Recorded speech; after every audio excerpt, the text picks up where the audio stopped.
Herman Rosenblat does have a real story of survival in the Nazi concentration camps, a story that is genuinely extraordinary. But as he explained to us in this exclusive interview, he felt he needed to make things up to get people to pay attention. It's the greatest love story we've ever told on this show. Herman Rosenblat received international attention for his story about being a hungry little boy in a Nazi concentration camp who was thrown apples every day by a little girl on the other side of the fence.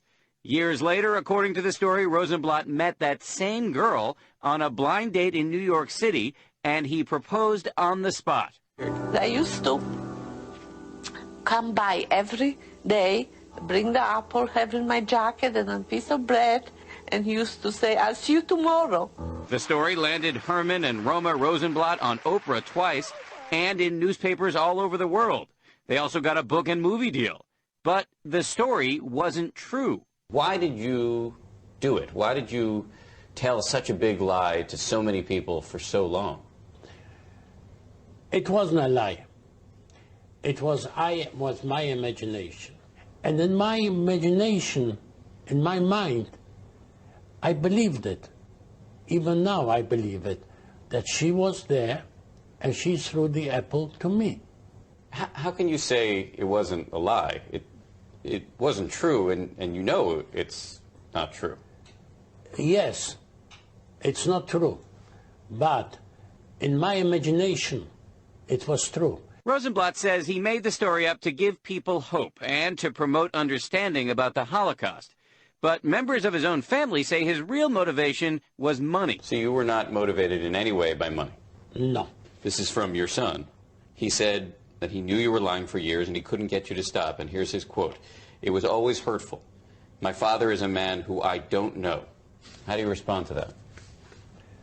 I don't know. I can't respond to it. I don't know why he said it. I don't know what. Maybe I'll ask him.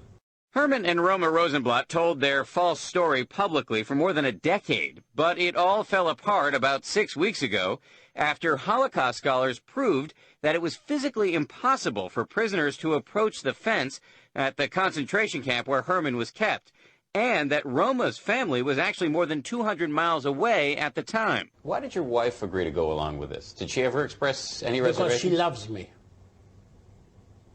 Why is she not here today? Because I don't want her to be here today. It's too much going on. Was it difficult for your wife to have to go out very publicly and tell a story that she knew wasn't true? It was.